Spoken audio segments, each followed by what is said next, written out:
Hello नमस्कार साथियों, good evening. मैं मनीष कुमार आप सभी का आपके अपने आरएम क्लासेज में स्वागत करता हूं। संध्या 6:30 बजे हैं और मैं आप लोग के समक्ष प्रस्तुत हूं एडिटोरिया की 5000 प्रश्नों वाली पुस्तक के साथ, जिसका आज हम लोग प्रैक्टिस सेट नंबर 41 और 42 करेंगे। इससे पहले हम लोगों ने प्रैक्टिस सेट नंबर 40 तक पूरे कर लिए हैं। आप लोगों ने नहीं देखा है तो उसे भी जरूर देखें, क्योंकि आपके आने वाले exam BPSC, Bihar SSC CGL 3, Bihar दरोगा, ग्रुप डी या फिर जितने एग्जाम जिसमें आपके जीके जीएस के प्रश्न पूछे जाते हैं, उन सभी एग्जामों के लिए काफ़ी मददगार सिद्ध हो सकते हैं, क्योंकि इसमें काफ़ी अच्छे प्रश्नों का संग्रह है। तो आप लोग इसे जरूर करें। और आप लोग को अगर ये सेशन पसंद आ रहा हो तो इसे लाइक करें और अपने दोस्तों के साथ भी शेयर करें। चलिए हम लोग आज का सेशन शुरू करते हैं। इससे पहले आप लोग इसे अपने दोस्तों के साथ शेयर कर दें और हमें आंसर कमेंट कर बताते रहें। चलिए आज का पहला प्रश्न देखते हैं। और आज का पहला प्रश्न हमारा कर रहा है अनुच्छेद 243C किससे संबंधित है। तो आप लोग इसका उत्तर करें। और पहले का उत्तर हो जाएगा आपका ऑप्शन डी, पंचायतों की संरचना से संबंधित है अनुच्छेद 243C। अब हम लोग देखते हैं अगला प्रश्न। और अगला प्रश्न है 2 नंबर।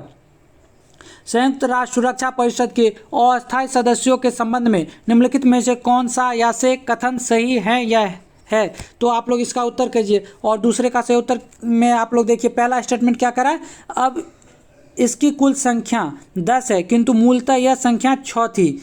और दूसरा स्टेटमेंट क्या करा है, केवल 2 वर्ष की अवधि के लिए वे निर्वाचित होते हैं। तो इसका सही उत्तर क्या हो जाएगा। तो इसका सही उत्तर हो जाएगा आपका ऑप्शन सी जो हो जाएगा, सही उत्तर हो जाएगा, क्योंकि दोनों स्टेटमेंट जो है संयुक्त राष्ट्र सुरक्षा परिषद के संबंध में क्या है तो सही है। ठीक है। और ये किसके लिए है तो अस्थायी सदस्यों के लिए है।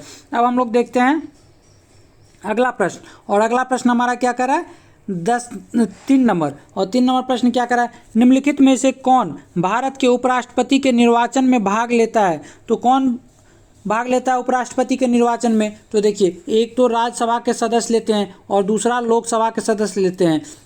तो हमारा उत्तर क्या बनेगा, हमारा उत्तर बनेगा ऑप्शन ए 1 तथा 2। ठीक है। अब हम लोग देखते हैं अगला प्रश्न। और अगला प्रश्न हमारा 4 नंबर। और 4 नंबर प्रश्न क्या कर रहा है, संविधान सभा द्वारा राष्ट्रीय ध्वज को कब स्वीकार किया गया। तो आप लोग उत्तर कीजिए। और ये उत्तर क्या हो जाएगा इसका उत्तर। तो चौथे का उत्तर हो जाएगा आपका ऑप्शन बी, 22 जुलाई 1947 को इसे संविधान सभा द्वारा राष्ट्रीय ध्वज को क्या किया गया तो स्वीकार किया गया। अब हम लोग देखते हैं अगला प्रश्न। और अगला प्रश्न हमारा क्या कर रहा है, किस चार्टर अधिनियम के तहत भारत में दास प्रथा को अवैध घोषित किया गया था।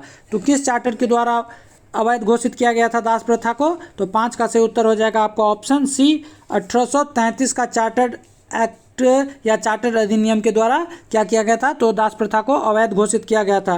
ठीक है। अब हम लोग बढ़ते हैं अगले प्रश्न 6 नंबर पे। सार्वजनिक धन का संरक्षक कौन होता है। तो सार्वजनिक धन का संरक्षक किसे माना जाता है।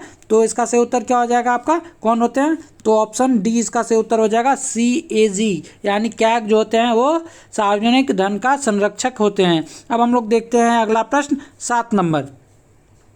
राज्य लोक सेवा आयोग के सदस्यों को निम्नलिखित में से किसके द्वारा निष्कासित किया जा सकता है। तो 7 में का सही उत्तर कीजिए। और 7 का सही उत्तर हो जाएगा आपका ऑप्शन बी, राष्ट्रपति के द्वारा निष्कासित किया जाता है किसे तो राज्य लोक सेवा के आयोग के सदस्यों को। अब हम लोग देखते हैं अगला प्रश्न 8 नंबर। 8 नंबर प्रश्न हमारा क्या कर रहा है, निम्नलिखित में से कौन राज्य सूची का विषय नहीं है। तो आप लोग से यहाँ पूछ रहा है विषय नहीं है, तो राज्य सूची का विषय कौन सा नहीं है। तो देखिए 8 का सही उत्तर हो जाएगा आपका ऑप्शन सी, समाचार पत्र जो है राज्य सूची का विषय नहीं है। अब हम लोग देखते हैं अगला प्रश्न। और अगला प्रश्न हमारा क्या है तो 9 नंबर। और 9 नंबर प्रश्न का आप लोग उत्तर कीजिए। क्या है, आधुनिक कंप्यूटर की खोज सर्वप्रथम किस वर्ष हुई थी। तो आधुनिक कंप्यूटर की खोज सर्वप्रथम कब हुई थी। तो 9 का सही उत्तर हो जाएगा आपका ऑप्शन बी, 1946 ईस्वी में। अब हम लोग देखते हैं अगला प्रश्न 10 नंबर। और 10 नंबर प्रश्न हमारा क्या करा है, चरित्रहीन पुस्तक के लेखक निम्नलिखित में से कौन है। तो चरित्रहीन पुस्तक के लेखक कौन है। तो इसका ऑप्शन सी सही उत्तर हो जाएगा, शरत चंद्र चट्टोपाध्याय जो हैं चरित्रहीन पुस्तक के लेखक हैं। अब हम लोग देखते हैं अगला प्रश्न 11 नंबर। और 11 नंबर प्रश्न है, निम्नलिखित में से कौन जननायक के उपनाम से प्रसिद्ध है। तो कौन किन्हें हम लोग जननायक के नाम से जानते हैं। तो इसका सही उत्तर क्या हो जाएगा तो 11 का सही उत्तर हो जाएगा आपका ऑप्शन सी, कर्पूरी ठाकुर को हम लोग जननायक के उपनाम से भी जानते हैं। अब हम लोग देखते हैं अगला प्रश्न 12 नंबर। बिरजू महाराज का संबंध किस शास्त्रीय नृत्य से है। तो आप लोग इसका उत्तर कीजिए। और 12 का सही उत्तर हो जाएगा आपका ऑप्शन बी, कथक से है कि बिरजू महाराज का संबंध, ठीक है। और कथक क्या है? तो शास्त्रीय नृत्य है। अब हम लोग देखते हैं अगला प्रश्न 13 नंबर, अंतर्राष्ट्रीय परमाणु ऊर्जा अभिकरण IAEA का मुख्यालय कहाँ स्थित है? तो IAEA का मुख्यालय कहाँ है? तो इसका सही उत्तर क्या हो जाएगा? तो 13 का सही उत्तर हो जाएगा ऑप्शन सी, वियना में है, ठीक है।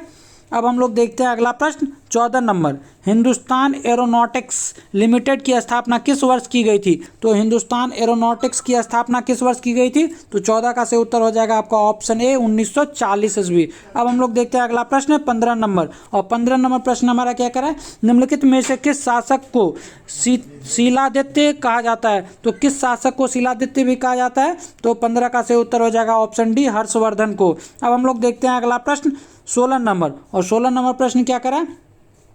किस वंश के शासन काल में तीनों संगमों का आयोजन किया गया था? तो किस वंश के शासन काल में हुआ था ये? तो 16 का सही उत्तर हो जाएगा आपका ऑप्शन बी, पांड्य के शासन काल में। अब हम लोग देखते हैं अगला प्रश्न, और अगला प्रश्न है 17 नंबर, किस वंश के शासकों ने सर्वाधिक समय तक दिल्ली सल्तनत पर शासन किया था? तो सर्वाधिक समय तक दिल्ली सल्तनत पर शासन किस वंश ने किया था? तो इसका सही उत्तर हो जाएगा ऑप्शन डी, तुगलक वंश। अब हम लोग देखते हैं अगला प्रश्न 18 नंबर, खतौली का युद्ध कब हुआ था? तो खतौली का युद्ध कब हुआ था? आप लोग उत्तर कीजिए, और 18 का सही उत्तर क्या हो जाएगा? ऑप्शन कौन सा इसका सही होगा? तो ऑप्शन ए सही उत्तर हो जाएगा, 1518 ईस्वी में खतौली का युद्ध हुआ था। अब हम लोग देखते हैं अगला प्रश्न 19 नंबर, किस शासक के शासनकाल में उपनिषदों का फारसी भाषा में अनुवाद किया गया था? तो उपनिषद का फारसी भाषा में अनुवाद किस शासनकाल में हुआ था? किसके शासनकाल में?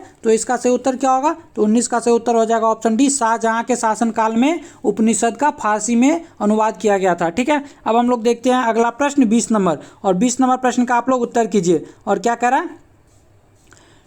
डेक्कन एजुकेशन सोसाइटी की स्थापना निम्न में से किसने की थी? तो डेक्कन एजुकेशन सोसाइटी की स्थापना किनके द्वारा किया गया था?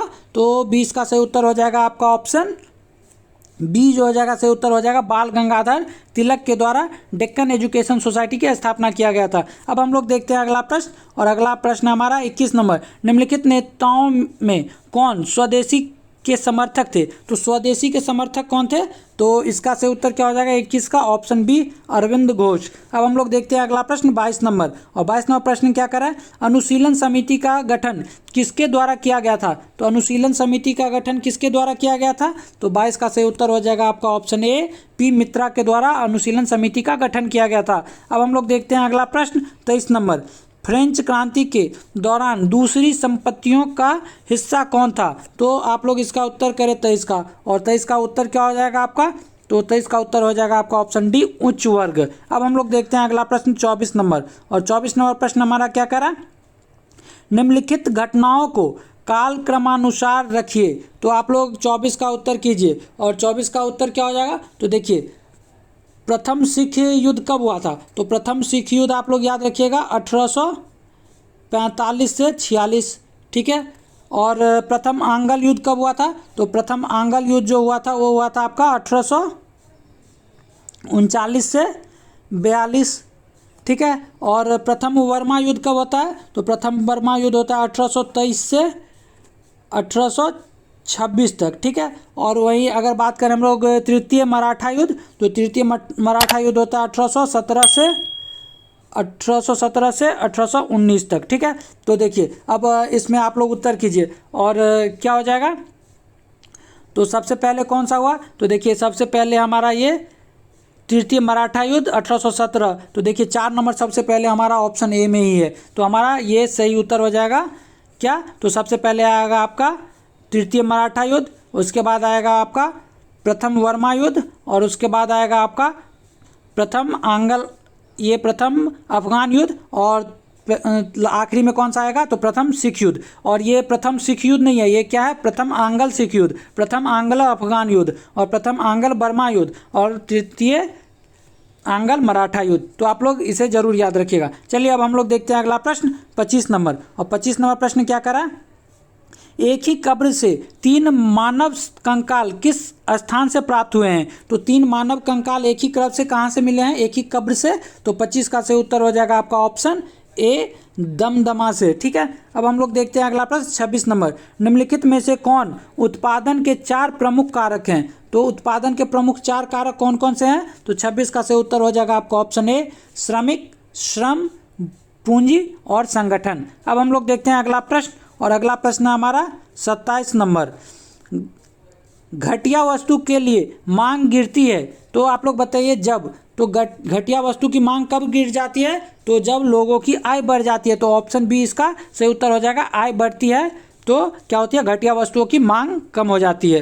अब हम लोग देखते हैं अगला प्रश्न 28 नंबर। राजस्व घाटे की अपेक्षा राजकोषीय घाटा सदैव होगा, तो राजस्व घाटे की अपेक्षा राजकोषीय घाटा क्या होगा? तो इसका सही उत्तर हो जाएगा आपका ऑप्शन ए, सही उत्तर हो जाएगा अधिक होगा। ठीक है, अब हम लोग बढ़ते हैं अगले प्रश्न, और अगला प्रश्न हमारा 29 नंबर। भारत में गरीबी निर्धनता हेतु सी रंगराजन समिति का गठन कब किया गया था? तो देखिए, एक तो गरीबी के लिए कौन सा समिति है?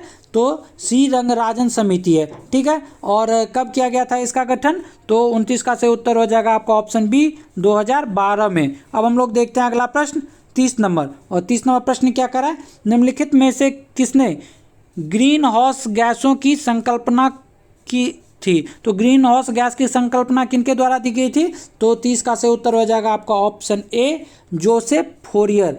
चलिए, अब हम लोग अगले प्रश्न 31 पे चलते हैं, और 31 नंबर प्रश्न क्या कर रहा है? निम्नलिखित में से कौन सही सुमेलित नहीं है? तो आप लोग इसमें बताइए कौन सही सुमेलित नहीं है। तो देखिए, दुधवा राष्ट्रीय उद्यान में कौन सा जानवर रखा है? तो ये बाघ का, ये सही है। मानस राष्ट्रीय उद्यान, हाथी। राजाजी राष्ट्रीय उद्यान, तो हाथी। और पेरियार राष्ट्रीय उद्यान, हंगूल, तो ये गलत है, क्योंकि हंगूल कहाँ है? तो हंगूल आप लोग याद रखिएगा दाची गांव। ठीक है, आप लोग इसे याद रखिएगा, दाची गांव में है।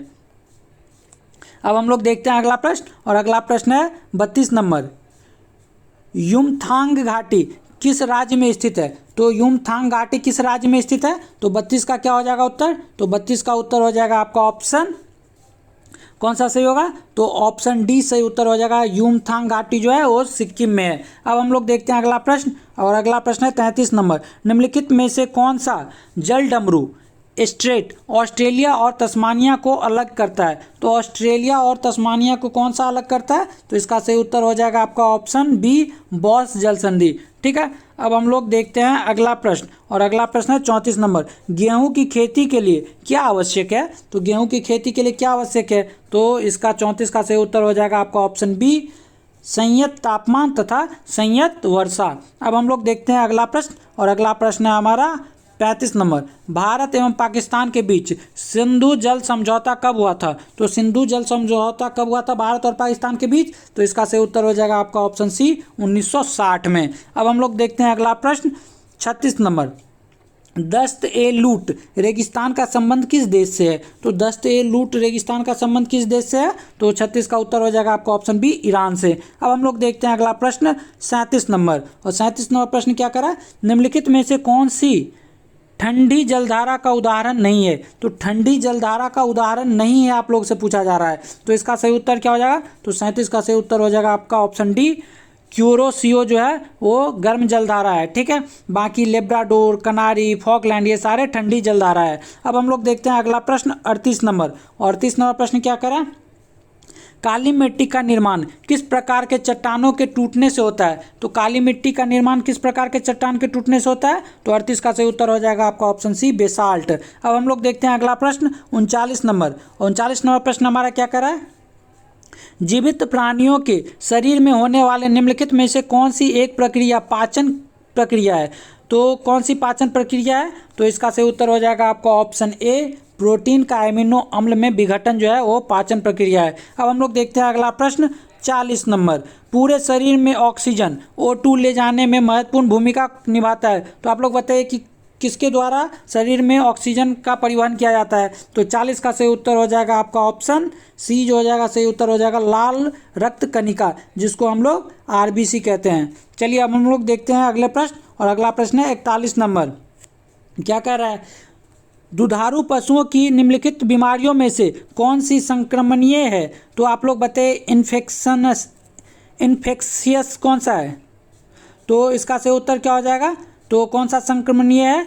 तो 41 का सही उत्तर आपका हो जाएगा। देखिए, फुट एवं माउथ, तो ये भी है, एंथ्रेक्स भी है, ब्लैक क्वार्टर भी है और कॉपॉक्स भी है। तो इसका सही उत्तर हमारा हो जाएगा ऑप्शन डी, 1 2 3 4। चलिए अब हम लोग देखते हैं अगला प्रश्न, और अगला प्रश्न कौन सा है? तो 42 नंबर। 42 नंबर प्रश्न क्या कर रहा है? ट्राइग्लिसराइड क्या है? तो ट्राइग्लिसराइड क्या है? तो 42 का आप लोग उत्तर कीजिए, और 42 का सही उत्तर हो जाएगा ट्राइग्लिसराइड जो है वो वसा है। ऑप्शन बी हमारा सही उत्तर हो जाएगा। अब हम लोग देखते हैं अगला प्रश्न 43 नंबर। अस्पतालों से निकलने वाले जैविक कचरे के निपटान का सबसे अच्छा तरीका क्या है? तो जैविक कचरे के निपटान का सबसे अच्छा तरीका कौन सा होता है जो अस्पताल से निकलता है? तो उसके लिए क्या हो जाएगा हमारा उत्तर? तो 43 का सही उत्तर हो जाएगा आपका ऑप्शन सी, भस्मीकरण। अब हम लोग देखते हैं अगला प्रश्न, और अगला प्रश्न है 44 नंबर। इंसुलिन हार्मोन है, तो इंसुलिन हार्मोन क्या है? तो इसका 44 का उत्तर क्या हो जाएगा आपका? ऑप्शन ए, पेप्टाइड हार्मोन है। ठीक है, अब हम लोग देखते हैं अगला प्रश्न 45 नंबर। क्या कह रहा है? लंबे समय तक कठोर शारीरिक कार्य के पश्चात मांसपेशियों में थकान का अनुभव होने का कारण होता है। तो हमारे मांसपेशियों में थकान अनुभव क्यों होता है जब हम लोग कठिन परिश्रम करते हैं? तो इसका कारण क्या है? तो इसका सही उत्तर हो जाएगा आपका ऑप्शन डी, लैक्टिक अम्ल का संचयन। ठीक है, हमारे मांसपेशियों में क्या होता है? लैक्टिक अम्ल का संचयन हो जाता है, इसी कारण हम लोग को थकान महसूस होती है। अब हम लोग देखते हैं अगला प्रश्न 46 नंबर, और 46 नंबर प्रश्न क्या करें? जीवित प्राणियों में क्रमिक विकास की दृष्टि से निम्नलिखित में से कौन सा एक क्रमिक विकास का सही अनुक्रम है? तो आप लोग इसका उत्तर कीजिए, और इसका 46 का सही उत्तर हो जाएगा आपका ऑप्शन बी, शार्क, कच्छप और उदबिलाव। ठीक है, अब हम लोग देखते हैं अगला प्रश्न, और अगला प्रश्न हमारा 47 नंबर। निम्न में से कौन धनात्मक आवेश रहित होते हैं? तो धनात्मक आवेश रहित कौन सा होता है? तो इसका सही उत्तर क्या हो जाएगा? तो 47 का सही उत्तर हो जाएगा आपका ऑप्शन बी, ऑप्शन सी, कौन सा? तो बीटा कण। ठीक है, अब हम लोग देखते हैं अगला प्रश्न, और अगला प्रश्न है हमारा 48 नंबर। लिटमस विलियन जब ना तो अम्लीय होता है और ना तो क्षारीय, तब यह किस रंग का होता है? तो 48 का उत्तर क्या हो जाएगा? तो 48 का उत्तर हो जाएगा आपका ऑप्शन डी, तब यह बैगनी रंग का होता है। ठीक है, अब हम लोग देखते हैं अगला प्रश्न 49 नंबर। निम्न में से कौन अदिश राशि का उदाहरण है? तो कौन इसमें से अदिश राशि है? तो इसका सही उत्तर हो जाएगा आपका ऑप्शन डी, ऊर्जा जो है वो अदिश राशि है। बाकी वेग, संवेग और बल ये सारे क्या हैं? तो सदिश राशि हैं। अब हम लोग देखते हैं अगला प्रश्न 50 नंबर, और 50 नंबर प्रश्न हमारा क्या करा? किसी वस्तु का जड़त्व मापने के लिए कौन सी इकाई का प्रयोग किया जाता है? तो किसी वस्तु का जड़त्व मापने के लिए हम लोग किस इकाई का प्रयोग करते हैं? तो 50 का सही उत्तर हो जाएगा आपका ऑप्शन ए, द्रव्यमान का। ठीक है, अब हम लोग चलते हैं अगले सेट, और अगला सेट है हमारा 42 नंबर। और आप लोग को अगर ये पसंद आ रहा हो तो आप लोग इसे अपने दोस्तों के साथ शेयर करें, और लाइक करते रहे और कमेंट करते रहे आंसर अपना। चलिए हम लोग देखते हैं अगला प्रश्न, और इस सेट का पहला प्रश्न हमारा क्या करा? मोना लोआ निम्नलिखित में से किसका उदाहरण है? तो मोना लोआ किसका उदाहरण है? आप लोग उत्तर करें, और इसका सही उत्तर क्या हो जाएगा? तो इसका सही उत्तर हो जाएगा आपका ऑप्शन ए, सक्रिय ज्वालामुखी है क्या? तो मोना लोआ। ठीक है, अब हम लोग देखते हैं अगला प्रश्न, और अगला प्रश्न है हमारा प्रश्न नंबर 2, और प्रश्न नंबर 2 क्या कह रहा है? भारत में जंगली गधे का प्राकृतिक निवास स्थान कहाँ है? तो प्राकृतिक निवास स्थान पूछ रहा है आप लोगों से, किसका? तो जंगली गधे का। तो इसका सही उत्तर हो जाएगा आपका ऑप्शन सी, कच्छ के रण में। अब हम लोग देखते हैं अगला प्रश्न, और अगला प्रश्न हमारा कौन सा? तो 3 नंबर, और 3 नंबर प्रश्न क्या कर रहा है? भारत का सबसे दक्षिणतम बिंदु इंदिरा पॉइंट की दूरी भूमध्य रेखा से कितनी है? तो इसका उत्तर क्या हो जाएगा? तो इसका उत्तर हो जाएगा आपका ऑप्शन सी, इसका सही उत्तर हो जाएगा 876 किलोमीटर। ठीक है, अब हम लोग बढ़ते हैं अगले प्रश्न, और अगला प्रश्न है 4 नंबर, और 4 नंबर प्रश्न क्या कर रहा है? अरुणाचल प्रदेश के उत्तर पश्चिमी भाग में स्थित दर्रा निम्न में से कौन सा है? तो अरुणाचल प्रदेश के उत्तर पश्चिम भाग में पूछा जा रहा है आपसे। तो चौथे का सही उत्तर क्या हो जाएगा? तो चौथे का सही उत्तर हो जाएगा आपका ऑप्शन ए, बोमडिला। अब हम लोग देखते हैं अगला प्रश्न, और अगला प्रश्न हमारा कौन सा? 5 नंबर, और 5 नंबर प्रश्न क्या करा है? ब्राह्मणी निम्नलिखित में से किसकी सहायक नदी है? तो ब्राह्मणी किसकी सहायक नदी है? तो 5 का सही उत्तर हो जाएगा आपका ऑप्शन बी, महानदी की सहायक नदी है ब्राह्मणी। अब हम लोग देखते हैं अगला प्रश्न 6 नंबर, मुद्रा प्रसार को श्रेष्ठ तरीके से वर्णित किया जा सकता है। तो इसका 6 का सही उत्तर हो जाएगा आपका ऑप्शन ए, ऊंची कीमतें। ठीक है, अब हम लोग देखते हैं अगला प्रश्न, और अगला प्रश्न हमारा 7 नंबर, और 7 नंबर प्रश्न हमारा क्या करा है? भारत में मुद्रा को जारी करने और उसके विनियमन पर लागू होने वाली पद्धति को निम्नलिखित में से क्या कहा जाता है? तो आप लोग 7 का उत्तर कीजिए, और 7 का उत्तर हो जाएगा आपका ऑप्शन बी, न्यूनतम रिजर्व अनुपात। अब हम लोग देखते हैं अगला प्रश्न 8 नंबर, और 8 नंबर प्रश्न क्या कर रहा है? संरचनात्मक बेरोजगारी का कारण है। तो संरचनात्मक बेरोजगारी का क्या कारण है? तो 8 का सही उत्तर हो जाएगा आपका ऑप्शन ए, अपर्याप्त उत्पादन क्षमता। अब हम लोग देखते हैं अगला प्रश्न, और अगला प्रश्न है हमारा 9 नंबर, और 9 नंबर प्रश्न क्या कर रहा है? बैंक दर में कमी का ऋण की उपलब्धता पर क्या प्रभाव पड़ेगा? तो 9 का आप लोग उत्तर कीजिए, और 9 का सही उत्तर हो जाएगा आपका ऑप्शन बी, ऋण बढ़ जाएगा। अब हम लोग देखते हैं अगला प्रश्न, और अगला प्रश्न है 10 नंबर, और 10 नंबर प्रश्न क्या कर रहा है? कोर्ट निम्नलिखित में से किस खेल से संबंधित खेल परिसर का नाम नहीं है? तो देखिए यहाँ पे क्या पूछ रहा है? नाम नहीं है। आप लोग इसे जरूर ध्यान दीजिएगा। तो इसका सही उत्तर क्या हो जाएगा? ऑप्शन डी इसका सही उत्तर हो जाएगा, पोलो। पोलो के खेल परिसर को हम लोग कोर्ट नहीं कहते, बाकी टेनिस, खो खो और कबड्डी के खेल परिसर को हम लोग क्या कहते हैं? तो कोर्ट कहते हैं। अब हम लोग चलते हैं अगले प्रश्न, प्रश्न नंबर 11 पे, और 11 नंबर प्रश्न का आप लोग उत्तर कीजिए। और क्या कह रहा है? फिल्म क्षेत्र में दिया जाने वाला प्रसिद्ध ऑस्कर पुरस्कार की शुरुआत किस वर्ष की गई थी? तो 11 का सही उत्तर हो जाएगा आपका ऑप्शन सी, 1929 ईस्वी में। अब हम लोग देखते हैं अगला प्रश्न 12 नंबर, बिस्मिल्लाह खां का संबंध किस वाद्य यंत्र से था? तो बिस्मिल्लाह खां का संबंध किस वाद्य यंत्र से था? तो इसका सही उत्तर क्या हो जाएगा 12 का? ऑप्शन डी, शहनाई से। अब हम लोग देखते हैं अगला प्रश्न 13 नंबर, और 13 नंबर प्रश्न क्या करा है? भारतीय थल सेना के पूर्वी कमांड का मुख्यालय कहाँ स्थित है? तो भारतीय थल सेना के पूर्वी कमांड का मुख्यालय कहाँ है? तो 13 का सही उत्तर हो जाएगा आपका ऑप्शन सी, कोलकाता। अब हम लोग देखते हैं अगला प्रश्न 14 नंबर, विश्व आदिवासी दिवस प्रतिवर्ष किस तिथि को मनाया जाता है? तो विश्व आदिवासी दिवस किस तिथि को मनाया जाता है? तो 14 का सही उत्तर हो जाएगा ऑप्शन बी, 9 अगस्त को मनाया जाता है विश्व आदिवासी दिवस। अब हम लोग देखते हैं अगला प्रश्न 15, वर्ष 1997 में विश्व पर्यावरण सम्मेलन का आयोजन कहाँ किया गया था? तो इसका उत्तर क्या हो जाएगा? तो 15 का सही उत्तर हो जाएगा आपका ऑप्शन डी, क्योटो में किया गया था विश्व पर्यावरण सम्मेलन का आयोजन 1997 में। अब हम लोग देखते हैं अगला प्रश्न 16 नंबर, राष्ट्रीय वन नीति 1952 के अनुसार कौन सा वन का संवर्ग नहीं है? तो इसका सही उत्तर क्या हो जाएगा? तो 16 का सही उत्तर हो जाएगा आपका ऑप्शन ए, राष्ट्रीय उद्यान। अब हम लोग देखते हैं अगला प्रश्न 17 नंबर, और 17 नंबर प्रश्न क्या करा है? निम्नलिखित में से कौन सही सुमेलित नहीं है? तो इसका आप लोग उत्तर कीजिए, और 17 का सही उत्तर हो जाएगा आपका ऑप्शन, देखिए बांदीपुर कर्नाटक में सही है, राजाजी उत्तराखंड में सही है, सिमलीपाल ओडिशा में ये भी सही है। तो इसका उत्तर क्या हो जाएगा? पीन वैली सिक्किम में ये गलत है। तो हमारा उत्तर हो जाएगा ऑप्शन डी। अब हम लोग देखते हैं अगला प्रश्न 18 नंबर, और 18 नंबर प्रश्न हमारा क्या करा है?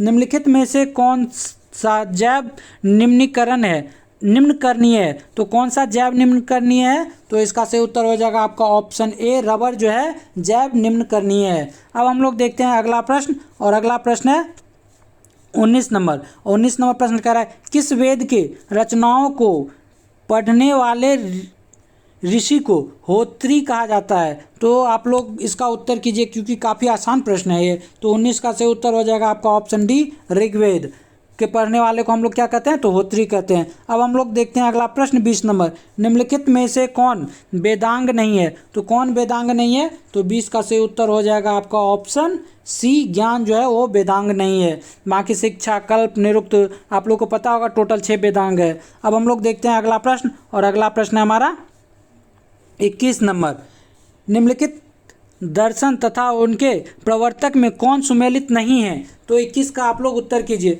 तो इसका उत्तर क्या हो जाएगा? तो देखिए न्याय सांख्य के द्वारा लिखा गया, सांख्य इसके न्याय के प्रवर्तक कौन है? तो गौतम, ये सही है। सांख्य के कौन है? तो कपिल मुनि, ये भी सही है। उत्तरी मीमांसा के कौन है? तो जैमिनी। ये गलत है, क्योंकि उत्तरी मीमांसा के कौन है? तो बदरायन है, आप लोग याद रखिएगा। और वैशेषिक के कौन है? तो उलूक। ठीक है, तो हमारा उत्तर सी सही हो जाएगा, ये सुमेलित नहीं है। अब हम लोग देखते हैं अगला प्रश्न 22 नंबर। और 22 नंबर प्रश्न क्या करा है? निम्नलिखित में से कौन सा मुगल शासकों का गलत अनुक्रम है? तो गलत अनुक्रम आप लोग से पूछा जा रहा है। और 22 का सही उत्तर हो जाएगा आपका ऑप्शन ए, अकबर, शाहजहां और जहांगीर। ये गलत अनुक्रम है, क्योंकि क्या हुआ था? तो अकबर के बाद आप लोग कह सकते हैं जहांगीर और फिर शाहजहां, ये सही क्रम है। जैसे कि आपका बी में दिया गया, ये सही है।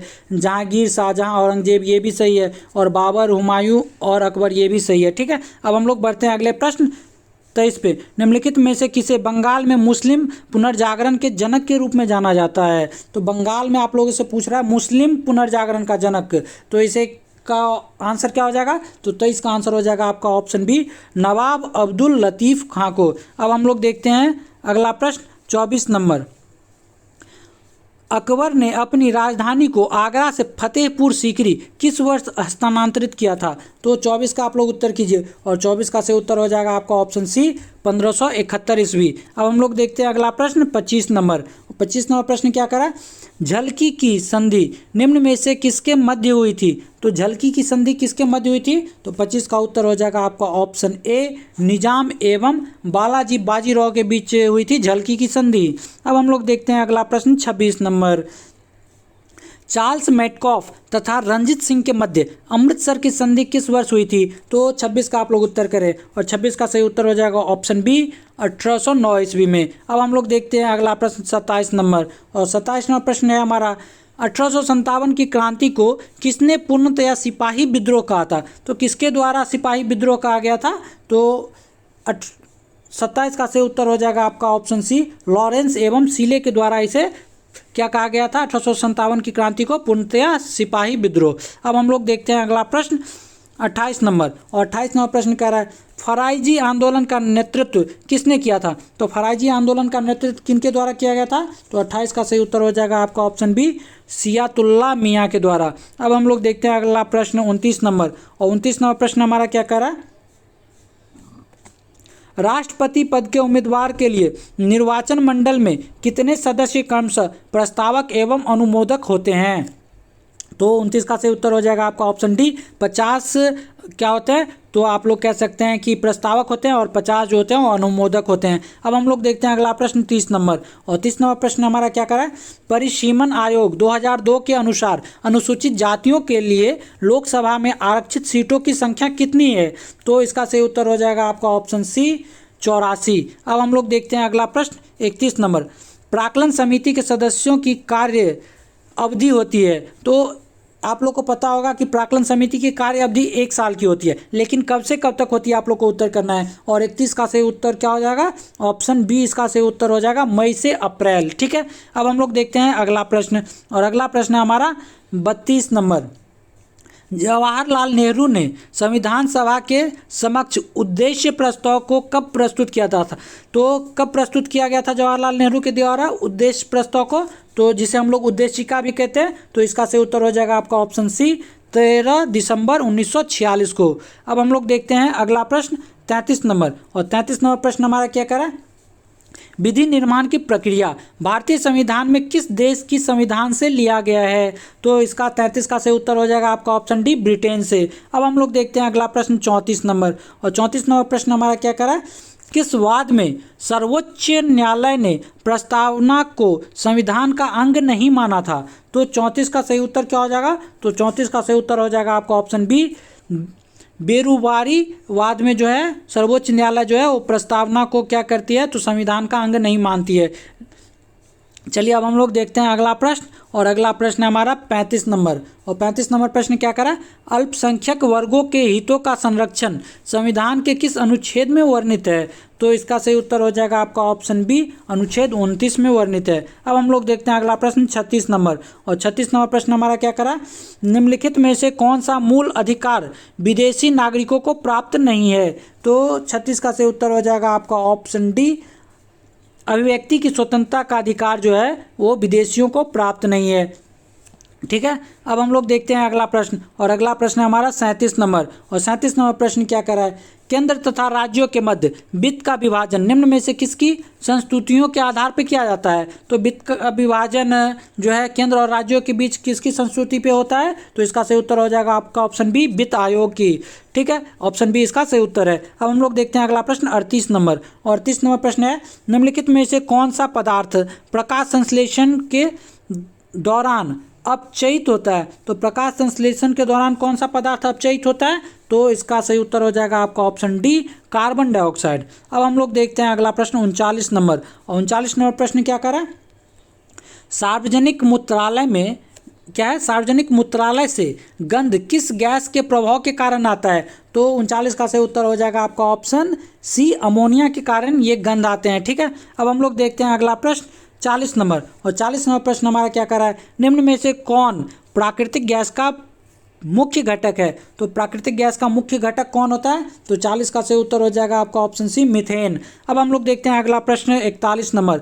और 41 नंबर प्रश्न क्या कर रहा है, गति के नियम को निम्नलिखित में से किसने प्रतिपादित किया था। तो गति के नियम को कौन प्रतिपादित करते हैं, तो इसका सही उत्तर हो जाएगा ऑप्शन ए, न्यूटन के द्वारा प्रतिपादित किया गया था। अब हम लोग देखते हैं अगला प्रश्न 42 नंबर। और 42 नंबर प्रश्न हमारा क्या कर रहा है, निम्नलिखित में से कौन ऊष्मा की इकाई नहीं है। तो ऊष्मा की इकाई कौन सी नहीं है, तो 42 का सही उत्तर हो जाएगा आपका ऑप्शन डी, वॉट जो है वो उष्मा की इकाई नहीं है। बाकी कैलोरी, किलो कैलोरी और किलो जूल ये सारे उष्मा के इकाई हैं। अब हम लोग देखते हैं अगला प्रश्न 43 नंबर।